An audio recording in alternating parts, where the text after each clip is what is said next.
Hello and welcome to Ninja Prep. This is Kapil Goyal, your educator and mentor for PG physics. तो इस video के अंदर मैं आप लोगों के साथ डिस्कस करने वाला हूं हाइड्रोजन का ग्रॉस स्ट्रक्चर और फाइनाइट मास करेक्शन। दो चीजें मैं डिस्कस करूंगा, एक करूंगा ग्रॉस स्ट्रक्चर और एक फाइनाइट मास करेक्शन। ग्रॉस स्ट्रक्चर क्या होगा, जो तुम लोगों ने पढ़ा भी हुआ है शायद, जो एनर्जी का फॉर्मूला होता है -13.6 Z square upon 1 upon N F square -1 upon N I square. हो सकता है मेरे बोलने से कुछ लोगों को याद आ रहा हो, थोड़ा बहुत नहीं आ रहा है तो जब मैं इसको लिखूंगा तब याद आ जाएगा। 12वीं क्लास में भी तुमने पढ़ा हुआ है ये, तो आप ये नहीं कह सकते कि हमने नहीं पढ़ा हुआ है। इसको हम थोड़ा सा अलग तरीके से करेंगे और समझने की कोशिश करेंगे कि कहानी इसके पीछे क्या है। ठीक है, तो सबसे पहले मैं बात करूंगा किसके बारे में, gross structure of hydrogen atom. तो कुछ पॉइंट्स लिखूंगा जो इसमें कंसिडर होते हैं, उसके बाद क्या क्या कहानी चल रही है वो हम देखेंगे। तो ग्रॉस स्ट्रक्चर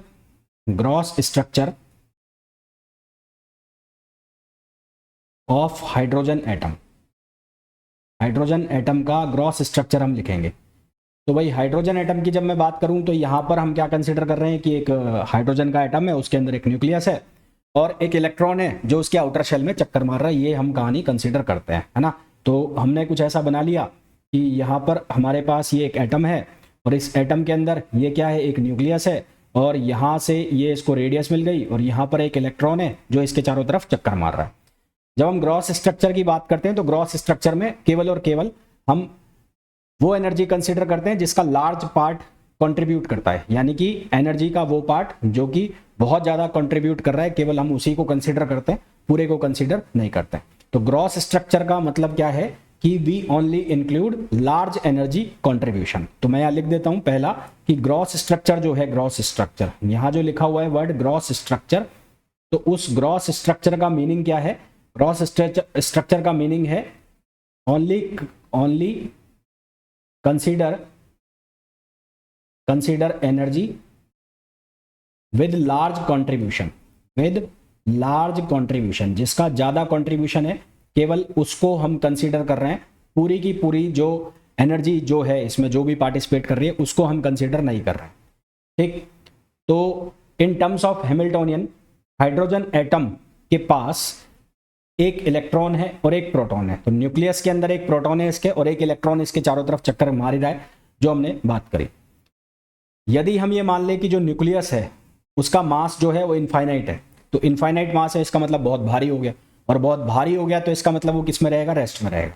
तो वो रेस्ट में रहेगा, तो जब हम इसका हैमिल्टोनियन मतलब इसकी जो एनर्जी जो टोटल कंसिडर करते हैं वो किसके बराबर होगी, kinetic energy and potential energy of electron के सम के बराबर। ठीक है, तो दूसरी चीज हम यहां पर क्या कंसिडर करके चलते हैं कि मास of nucleus is infinite. Mass of nucleus is infinite, ये वर्ड याद रखना मेरा कि यहां पर जब हम बात कर रहे हैं तो न्यूक्लियस का मास हम इनफाइनाइट कंसिडर कर रहे हैं। इनफाइनाइट मास कंसिडर करने से क्या होगा, न्यूक्लियस किस में आ जाएगा, रेस्ट में आ जाएगा। तो hence nucleus remains in rest. तो न्यूक्लियस किसके अंदर रहेगा, रेस्ट के अंदर रहेगा। तो इसका जो टोटल हैमिल्टोनियन बनेगा, हैंस टोटल हैमिल्टोनियन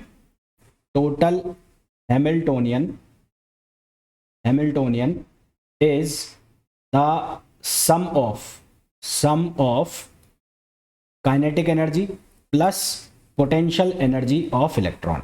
तो काइनेटिक एनर्जी और पोटेंशियल एनर्जी का क्या हो जाएगा, सम हो जाएगा इसका टोटल हैमिल्टोनियन।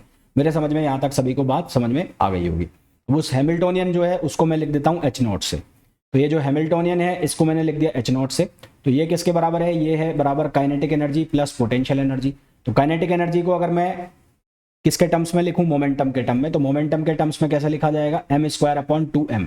और यहाँ पर जो मास ले रहे हैं हम, मास किसका ले रहे हैं, इलेक्ट्रॉन का। इसी तरह से जो इसकी पोटेंशियल एनर्जी लिखी जाएगी, पोटेंशियल एनर्जी ऑफ इंटरेक्शन जिसको बोलते हैं, तो वो क्या लिखा जाएगा, KZe। ये तो न्यूक्लियस का मास हो गया, एक न्यूक्लियस का चार्ज हो गया, एक हो गया इलेक्ट्रॉन का चार्ज, दोनों के बीच की डिस्टेंस। तो ये क्या बन जाएगा, यहां से ये बनेगा p²/2m - KZe² अपॉन r, जहां z क्या है, z है प्रोटॉन नंबर। z क्या है, z है प्रोटॉन नंबर। जो भी आप हाइड्रोजन या हाइड्रोजन लाइक एटम ले रहे हैं तो उसका क्या हो गया, वो प्रोटॉन नंबर हो गया। ठीक है, तो यहां तक हमने इसका क्या लिख लिया, ये हैमिल्टन लिख लिया। अब हम यूज करेंगे टाइम इंडिपेंडेंट श्रोडिंजर इक्वेशन। तो using using time independent Schrodinger equation, TISE, मैं डायरेक्ट लिख देता हूँ TISE। TISE का मतलब है टाइम इंडिपेंडेंट श्रोडिंगर इक्वेशन। तो टाइम इंडिपेंडेंट श्रोडिंगर इक्वेशन लिखेंगे तो इसको हम लिखेंगे H0 साई, ये हो जाएगा En साई, ऐसे ही लिखते हैं श्रोडिंगर इक्वेशन, है ना, ऐसे ही तो लिखते हैं, minus H cut square upon 2m del psi, del square psi plus V naught psi equals to E naught psi, और वो जो पूरा पार्ट है जो LHS वाला होता है उसको क्या लिखते हैं, H0 लिखते हैं, यानी कि हैमिल्टोनियन लिखते हैं। तो यहाँ आ गया। अब यहाँ En जो है, En, ये जो En है, इस En की वैल्यू हमारे पास क्या होती है, En की वैल्यू हमारे पास जो होती है वो होती है माइनस ये me power 4, me power 4 upon 2h cut square, upon 2h cut square, और ये होता है Z square upon N square. अब सवाल ये है कि साहब ये कहानी कहाँ से आ रही है। अब इसके लिए थोड़ा सा पीछे चलते हैं, इसके लिए पीछे चलते हैं। तो आपने एक थ्योरी पढ़ी है, बोहर्स थ्योरी। तो बोहर्स थ्योरी में आप लोगों ने, बोहर्स थ्योरी जो आपने पढ़ी है 12th क्लास में बात कर रहा हूँ, और आपने अपनी ग्रेजुएशन में भी पढ़ी है। तो हमारे पास जो बोहर्स थ्योरी है, बोहर्स थ्योरी, उसमें हमने ये पढ़ा है कि हाइड्रोजन और हाइड्रोजन लाइक एटम के अंदर जब इलेक्ट्रॉन चक्कर मार रहा है सर्किल में चक्कर मार रहा है, तो एक सेंट्रीपिटल फोर्स लगेगा और एक कूलम फोर्स लग जाएगा। तो वो कूलम फोर्स और सेंट्रीपिटल फोर्स आपस में क्या हो जाएंगे, इक्वल हो जाएंगे।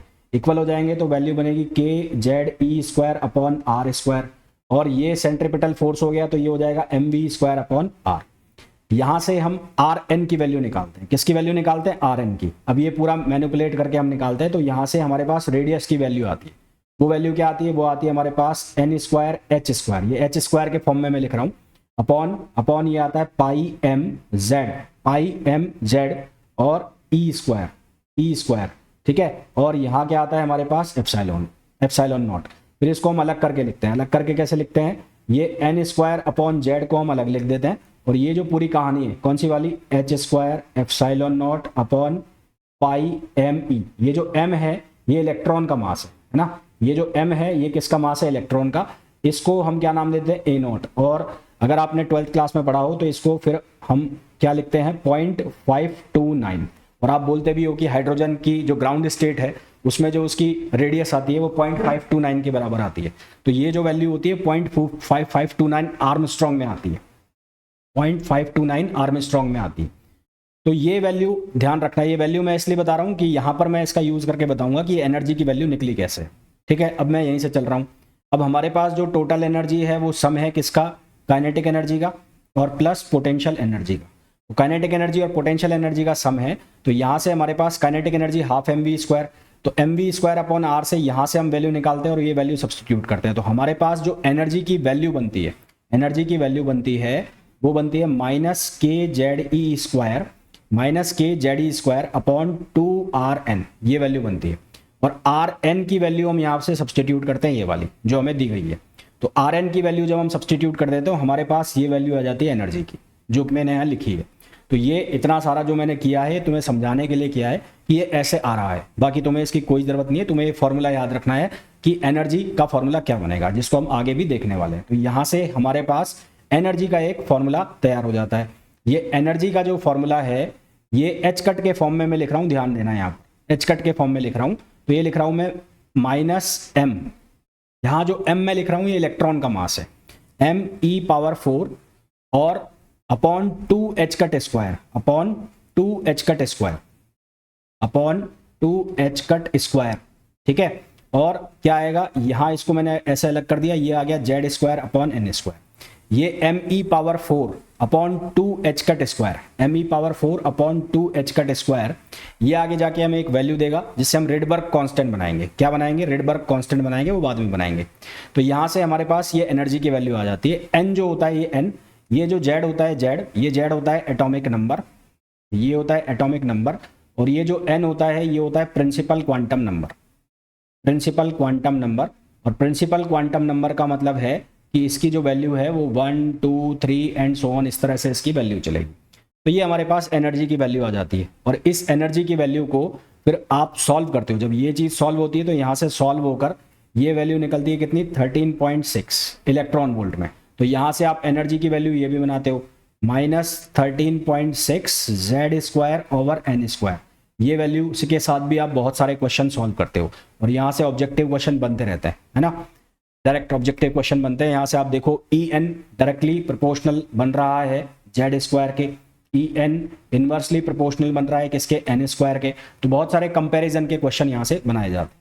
अब यहाँ अगर मैं कहूँ कि एक कोई स्टेट है एन आई और एक कोई स्टेट है एन एफ, तो उसमें ट्रांजिशन हो रहा है, इनिशियल से फाइनल में ट्रांजिशन हो रहा है। तो ट्रांजिशन होगा तो एनर्जी क्या होगी, या तो एमिट होगी और या फिर एब्जॉर्ब होगी। भाई नीचे से ऊपर जाएंगे तो एनर्जी एब्जॉर्ब होगी और ऊपर से नीचे आएंगे तो एनर्जी एमिट होगी। कुल मिला के एनर्जी का ट्रांजिशन होगा जब भी हम एक स्टेट से दूसरी स्टेट के अंदर घूमेंगे। तो अगर मैं कहूं कि if transition of electron occur from N to N F state, if transition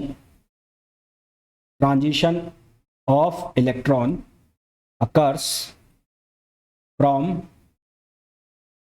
Ni to NF state, Ni का मतलब है इनिशियल स्टेट, NF का मतलब है फाइनल स्टेट।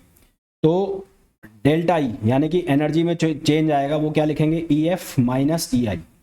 तो EF जो माइनस है, ये माइनस लिखा हुआ है ना, तो यहाँ क्या लिख दूंगा मैं, इसको लिखूंगा माइनस ME पावर 4, ये E पावर 4 है ना, ये अपॉन 2H कट स्क्वायर और ये जेड स्क्वायर, और यहाँ पर हो गया 1 अपॉन NF स्क्वायर क्योंकि फाइनल है, और ये माइनस माइनस हो जाएगा प्लस, तो ये बनेगा ME पावर 4, ये जेड स्क्वायर अपॉन ये 2H कट स्क्वायर और ये हो जाएगा 1 अपॉन NI स्क्वायर। यानी कि इसको रीअरेंज करके हम लिखें तो हमारे पास कॉमन आ जाएगा ME power 4 upon 2H cut square. Delta E की जब वैल्यू निकाल रहे होगे तो कॉमन कितना आ जाएगा, ME power 4 upon 2H cut square common आ गया, जेड स्क्वायर ये हो गया, यहाँ से बन जाएगा 1 upon NI square minus 1 upon NF square. ये हमारे पास एनर्जी का डिफरेंस की वैल्यू हो जाएगी। अब हमें बहुत अच्छे से पता है कि E बराबर क्या होता है, एच न्यू, डेल्टा E बराबर एच न्यू, तो यहाँ से हम लिख लेंगे एच न्यू। तो H nu equals to ME power 4 upon 2H cut square, ये Z square as it is, ये हो गया 1 अपॉन NI स्क्वायर, ये हो गया 1 अपॉन NF स्क्वायर, ये बन गया यहाँ से। अब न्यू को हम क्या लिख सकते हैं, C अपॉन लेमडा। क्यों, क्योंकि हमने पढ़ा है कि जो न्यू है, न्यू फ्रिक्वेंसी बराबर होती है C अपॉन लेमडा, क्योंकि C बराबर क्या होगा, न्यू लेमडा होगा। भाई लेमडा क्या है, लेमडा है एक डिस्टेंस, लेमडा एक डिस्टेंस है, और न्यू क्या है, फ्रिक्वेंसी है, जो कि टाइम का उल्टा होता है। तो लिख मैं वही रहा हूँ, स्पीड बराबर डिस्टेंस अपॉन टाइम, पर उसको दूसरे तरीके से लिख रहा हूँ।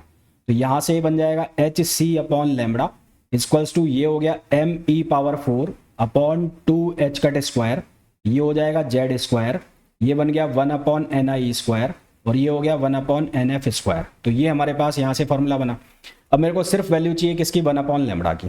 तो 1 अपॉन लेमडा की वैल्यू मैं निकालूँ तो ये HC को नीचे मल्टीप्लाई करना पड़ेगा, तो ये बनेगा ME पावर 4 अपॉन ये बना 2H कट स्क्वायर, ये HC यहाँ मल्टीप्लाई हो गया, ये बन गया जेड स्क्वायर, ये बना 1 upon NI square minus 1 upon NF square.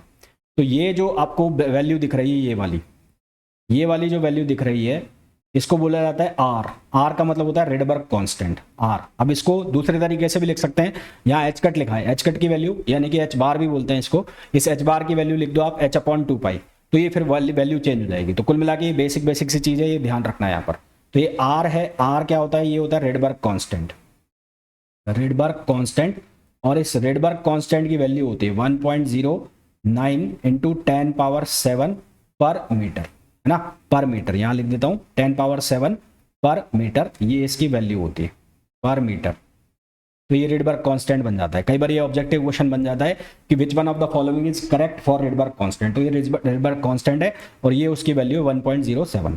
तो यहाँ से 1 अपॉन लेमडा बन गया। 1 अपॉन लेमडा को आप न्यू प्राइम भी लिख सकते हो, है ना, न्यू प्राइम। इस 1 अपॉन लेमडा को वेव नंबर भी बोलते हैं, न्यू प्राइम, और ये न्यू प्राइम किसके बराबर हो गया, RZ स्क्वायर, ये हो गया 1 upon NI square minus 1 upon NF square.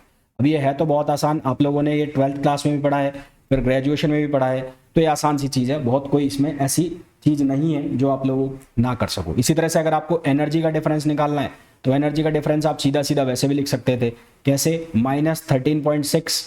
-13.6 और फिर यहाँ से बनता क्या, 1 अपॉन ये बन जाता NI स्क्वायर और ये माइनस 1 अपॉन NF स्क्वायर, ये फॉर्मूला बन जाता है ना। अगर आपको एनर्जी का डिफरेंस निकालना हो तो डायरेक्ट यहाँ से भी आप एनर्जी का डिफरेंस निकाल सकते हो। अब यहाँ से जब हम इसको सॉल्व कर लेते हैं तो एनर्जी आ गई हमारे पास, वेव नंबर आ गया। यहाँ से आप ट्रांजिशन कराते हो तो 4 तरह की आप सीरीज बनाते हो, 4 तरह की आप सीरीज बनाते हो। एक बनाते हो आप लाइमन सीरीज, लाइमन सीरीज। तो लाइमन सीरीज जो है वो स्टार्ट होती है कहाँ से, एन आई, उसके लिए जो एन आई की वैल्यू है, एन आई उसकी वैल्यू होती है 1, और एन फाइनल जो होता है वो हो सकता है 2, 3, 4 एंड सो ऑन, इसकी वैल्यू कुछ भी हो सकती है, ठीक है। और लाइमन सीरीज जो होगी वो कौन से रीजन में होती है, ये होती है यूवी रीजन के अंदर। ये क्वेश्चन भी बनता है कि कौन सी रीजन के अंदर होती है, तो लाइमन सीरीज कौन से रीजन के अंदर होती है, यूवी रीजन के अंदर। इसकी लॉन्गेस्ट और शॉर्टेस्ट वेवलेंथ आपसे पूछी जाती है, तो इसकी लॉन्गेस्ट वेवलेंथ आप निकालोगे, लॉन्गेस्ट वेवलेंथ, और एक पूछा जाता है शॉर्टेस्ट वेवलेंथ। तो जब भी आपसे पूछा जाएगा लॉन्गेस्ट वेवलेंथ, तो लॉन्गेस्ट वेवलेंथ का मतलब क्या होगा कि ये फॉर्मूला लगा रहे हो आप, 1/λ r/z²। तो इसकी लॉन्गेस्ट वेवलेंथ के लिए एन आई यानी कि n1 की वैल्यू होगी 1 और n फाइनल इसकी वैल्यू होगी 2, तो ये लिखा जाएगा 1 - 1/4, और उसके बाद इसको सॉल्व कर लेना। इसी तरह से इसकी जब शॉर्टेस्ट वेवलेंथ निकालोगे, शॉर्टेस्ट, तो इसकी जो शॉर्टेस्ट वेवलेंथ निकलेगी तो उसकी शॉर्टेस्ट वेवलेंथ में एन आई की जो वैल्यू होगी 1 और एन एफ की वैल्यू होगी इनफाइनाइट। तो यहाँ पर बन जाएगा 1/λ और r/z², तो ये देगा इसकी शॉर्टेस्ट वेवलेंथ और ये देगा इसकी लॉन्गेस्ट वेवलेंथ। तो अब मैं आपको जो भी रीजंस बताऊंगा, जो भी सीरीज बताऊंगा, तो उसमें शॉर्टेस्ट और लॉन्गेस्ट वेवलेंथ का भी बताऊंगा। तो लॉन्गेस्ट वेवलेंथ में आप देखना कि जो सीरीज जहां से स्टार्ट हो रही है उसके जस्ट अगली वाली स्टेज तक तो लॉन्गेस्ट मिलेगा, और इनफाइनाइट तक हमेशा कौन सा जाएगा, शॉर्टेस्ट जाएगा। अब जैसे मैं लाइमन का बनाता हूं, तो लाइमन में मैं ऐसे ये लाइंस ड्रॉ कर रहा हूं, ये लाइंस ड्रॉ करी मैंने, ये ऐसे मैंने स्टेट्स बना दी, इसको लिखा 1, ये लिखा 2, ये लिखा 3, ये लिखा 4। तो अगर 1 से 2 ट्रांजिशन हो रहा है, 1 से 2, एक ट्रांजिशन ऐसे हो सकता है 3 से 1, एक ट्रांजिशन ऐसे हो सकता है 4 से 1। तो ये वाली जो लाइन है इसको हम बोलते हैं के अल्फा लाइन, जिसमें 2 से 1 ट्रांजिशन हो रहा है। ये वाली जो लाइन है इसको हम बोलते हैं के बीटा लाइन। इसी तरह से ये वाली जो लाइन है इसको हम बोलते हैं के गामा लाइन, ठीक है, क्या बोलते हैं, के गामा लाइन। तो ये ट्रांजिशन जो है कई बार ऐसे आ जाता है कि के अल्फा ट्रांजिशन हो रहा है। के अल्फा ट्रांजिशन के अलावा ऐसा भी बोला जा सकता है फर्स्ट लाइन। तो ये कौन सी लाइन हो गई, ये हो गई फर्स्ट लाइन। ये कौन सी लाइन हो गई, फर्स्ट लाइन हो गई। इसी तरह से आपसे ये पूछा जा सकता है कि इस लाइन में ट्रांजिशन, तो इस लाइन को हम बोलते हैं second line transition, second line transition. इसी तरह से आपसे बोला जा सकता है थर्ड लाइन, तो थर्ड लाइन हो जाएगी 1 से 4, तो ये थर्ड लाइन ट्रांजिशन। तो ये पूछी सेम चीज जा रही है, वो अलग अलग तरीके से पूछी जाएगी, तो उस चीज को आपको ध्यान रखना है। तो एक तो हो गई लाइमन सीरीज, लाइमन सीरीज कौन से रीजन में होगी, ये यूवी रीजन के अंदर होगी। फिर दूसरी आती है हमारे पास कौन सी सीरीज, बामर सीरीज, लाइमन बामर। तो दूसरी सीरीज आती है हमारे पास बामर सीरीज। तो जब बामर सीरीज की मैं बात करता हूं, तो बामर सीरीज जो होती है वो होती है विजिबल रीजन में, ठीक है। ये बामर सीरीज जो होती है कौन से रीजन में होती है, विजिबल में। ध्यान रखना भैया, पूछा जाता है क्वेश्चन कि बामर कौन से में होगी, लाइमन कौन से में होगी। तो बामर जो सीरीज है वो विजिबल रीजन के अंदर होती है। बामर में जो एन आई है उसकी वैल्यू कहां से होगी, 2 से, और एन एफ की वैल्यू 3, 4, 5 एंड सो ऑन कुछ भी हो सकती है। इसके लिए जो इसकी लॉन्गेस्ट वेवलेंथ होगी, लॉन्गेस्ट वेवलेंथ, इसके लिए इसकी लॉन्गेस्ट वेवलेंथ जो होगी उसके लिए एन आई की वैल्यू होगी 2 और एन एफ की वैल्यू कितनी आएगी, 3 आएगी। एन एफ की वैल्यू कितनी आएगी, 3। तो इसके हिसाब से जो 1/λ की वैल्यू बनेगी वो बनेगी r/z², ये बन जाएगा 1/4 - 1/9। तो यहां से ये बन जाएगा r/z² 36 और यहां बन जाएगा 5। ये भी आपसे सीधे सीधे पूछा जाता है। फिर स्मॉलेस्ट वेवलेंथ जब आप बनाओगे, स्मॉलेस्ट वेवलेंथ जब आप बनाओगे, तो स्मॉलेस्ट वेवलेंथ मेरे हिसाब से अब ज्ञानी हो चुके होंगे, अब समझदार हो गए होंगे, अब चीज़ें समझ में आ रही होंगी, तो मेरे बताने के पहले ही आंसर भी लिख दिया होगा। तो एन इज इनिशियल वैल्यू 2 और फाइनल वैल्यू कितनी हो जाएगी, इनफाइनाइट। तो यहाँ से 1/λ की वैल्यू क्या बन जाएगी, r/z² 4। ये इसके कौन सी वैल्यू हो गई, फाइनल। अब जिस तरह से वहां पर मैंने स्पेक्ट्रम बनाया था, तो यहाँ पर भी बनेगा। तो यहाँ पर कहाँ से चालू होगा, यहाँ 2 से चालू होगा, है ना। तो यहाँ 2 से चालू होगा, तो ये 2 से चालू हो रहा है, ये 3 हो गया, ये 4 हो गया, ये 5 हो गया। तो ये इसकी पहली लाइन हो गई, ये इसकी दूसरी लाइन हो गई, ये इसकी तीसरी लाइन हो गई। तो ये कौन सी लाइन हुई, फर्स्ट, ये कौन सी लाइन हुई, सेकंड लाइन, और ये कौन सी लाइन हुई, इसकी थर्ड लाइन हुई। तो इसकी जो फर्स्ट लाइन है उसको बोलूंगा मैं एच अल्फा, इसकी जो सेकंड लाइन है उसको बोलूंगा मैं एच बीटा, इसी तरह से तीसरी लाइन जो है उसको बोलेंगे हम एच गामा। यहाँ तक क्लियर है? मेरे समझ में यहाँ तक क्लियर हो गया होगा। बाकी की जो 3 सीरीज है वो एक साथ लिख रहा हूँ। तो थर्ड सीरीज आएगी पाश्चन, फिर आएगी हमारे पास ब्रैकेट, और एक सीरीज आएगी हमारे पास पी फंड। तो ये जो सीरीज है पाश्चन सीरीज, ये होगी कौन से रीजन में? इंफ्रारेड रीजन में, इंफ्रारेड रीजन। ये सीरीज होगी इंफ्रारेड रीजन, और शॉर्ट में इसको लिखेंगे आई आर। इसी तरह से ये भी आई आर रीजन में होगी, और इसी तरह से ये भी किस में होगी? आई आर रीजन में होगी।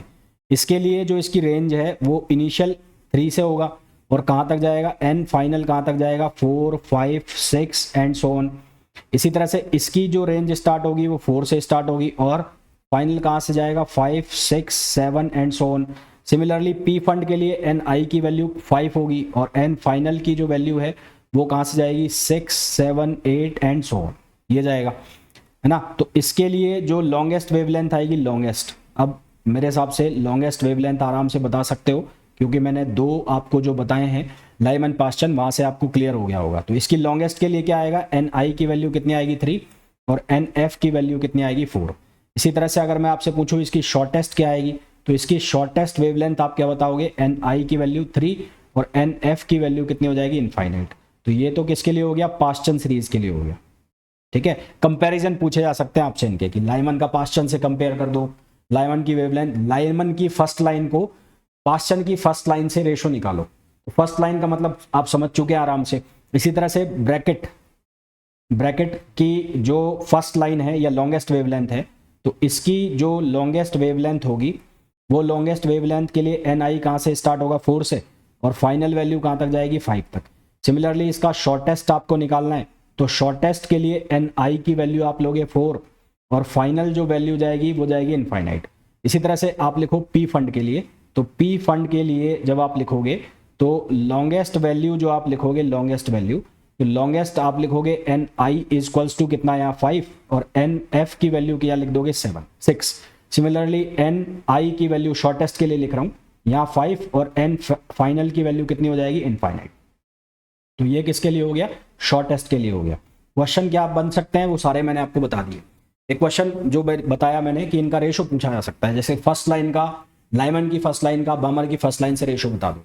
इसी तरह से आपसे पूछा कि लाइमन की फर्स्ट लाइन का बामर के सेकंड लाइन से रेशो बता दो। तो इस तरह के क्वेश्चन यहाँ पर इजीली पूछे जा सकते हैं, बहुत आराम से बन सकते हैं यहाँ तक, और मेरे समझ में यहाँ तक कोई दिक्कत भी किसी को आई नहीं होगी। तो एक चीज़ तो ये बन गई यहाँ से, है ना। तो ये हमारे पास एक वेवलेंथ का फॉर्मूला आ गया। 1/λ को वेव नंबर भी बोलते हैं, जिसको न्यू बार से लिखा तो वेव नंबर में न्यू बार से लिखना है। एनर्जी का फॉर्मूला भी मैंने आपको बता दिया। अब जो मैंने ये फॉर्मूला लिखा, ये वाला, इसमें हमने क्या किया था? न्यूक्लियस का जो मास है उसको हमने इनफाइनाइट माना था, ठीक है। बट जो न्यूक्लियस का मास है वो फाइनाइट होगा। तो अगर न्यूक्लियस का मास फाइनाइट है तो फिर इस फॉर्मूला में करेक्शन होगा। करेक्शन कैसे होगा वो अब देख लेते हैं, ठीक है। तो उस टॉपिक को बोला जाता है फाइनाइट मास करेक्शन। क्या बोला जाता है? फाइनाइट मास करेक्शन, फाइनाइट मास करेक्शन। तो फाइनाइट मास करेक्शन में क्या करना है? हमने ये देखा कि जो न्यूक्लियस है, जब हमने ग्रॉस स्ट्रक्चर की बात की थी कि वो इनफाइनाइट मास का है, बट एक्चुअल में बात करें तो न्यूक्लियस का मास फाइनाइट है। जब वो इनफाइनाइट था तो वो रेस्ट में पड़ा था, वो चल नहीं रहा था। पर जब वो फाइनाइट है तो उसका कुछ मास है, जो कि इनफाइनाइट तो नहीं है, ऑब्वियस सी बात है। अब इनफाइनाइट मास नहीं है तो वो चीज़ चलने के काबिल है। तो चलने के काबिल है तो इलेक्ट्रॉन तो चल ही चल रहा है, अब यहाँ पर न्यूक्लियस भी चलेगा। अब इलेक्ट्रॉन पहले चल रहा था तो हमें कोई लफड़ा नहीं था, हमारे साथ कोई दिक्कत नहीं थी। पर अब इलेक्ट्रॉन तो चल ही चल रहा है, अब उसके साथ न्यूक्लियस भी चलेगा, तो यहाँ पर पंगा हो जाएगा। तो उस पंगे को सॉल्व कैसे करें? क्योंकि यहाँ पर अब जो प्रॉब्लम कन्वर्ट हो गई है वो 2 बॉडी प्रॉब्लम में कन्वर्ट हो गई है। तो 2 बॉडी प्रॉब्लम को कन्वर्ट में करने के लिए, 2 बॉडी को सिंगल बॉडी में कन्वर्ट करने के लिए हमारे पास एक कॉन्सेप्ट होता है जिसको हम कहते हैं रिड्यूस मास कॉन्सेप्ट। तो उस रिड्यूस मास कॉन्सेप्ट को हम यहाँ पर यूज करेंगे, ठीक है। तो मैं यहाँ लिख देता हूँ, इन gross structure of hydrogen atom, gross structure of H atom, we consider that nucleus has infinite mass, hence it is in rest, it is in rest. But in actual practice,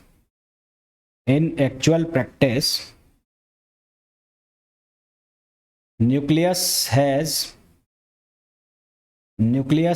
finite mass, therefore it not longer remains in rest,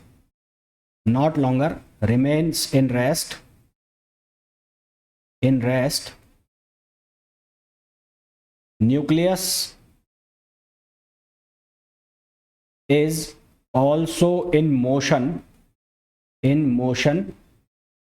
with electron भाई writing मेरी थोड़ी सी ऐसे ही है, तो writing का देख लेना, इतनी भी गंदी नहीं है कि समझ में ना आए, पर हाँ इतनी अच्छी भी नहीं है, तो राइटिंग मेरी थोड़ा शब्द इधर उधर जाते हैं, बाकी समझ में तुम्हें आ रहा होगा। तो न्यूक्लियस भी किस में, मोशन में है, तो अब ये दोनों मोशन में है, तो ये 2 मास प्रॉब्लम हो गया। हेंस दिस प्रॉब्लम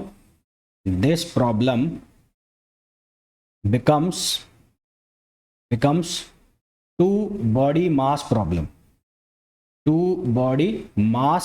अब ये 2 body mass problem हो गई, और ये 2 body mass problem हो गई, तो इसको सॉल्व करने के लिए हम क्या यूज करेंगे, concept of reduce mass. Hence to solve this problem we use the concept of reduced mass। तो रिड्यूस मास का जो कॉन्सेप्ट है वो हम यहाँ पर यूज करेंगे। रिड्यूस मास का कॉन्सेप्ट क्या कि mu equals to m1 m2 upon m1 plus m2, ये रिड्यूस मास का कॉन्सेप्ट है। तो यहाँ पर हमें 2 मास लेने हैं, एक मास लेंगे हम इलेक्ट्रॉन का और एक मास ले लेंगे हम न्यूक्लियस का।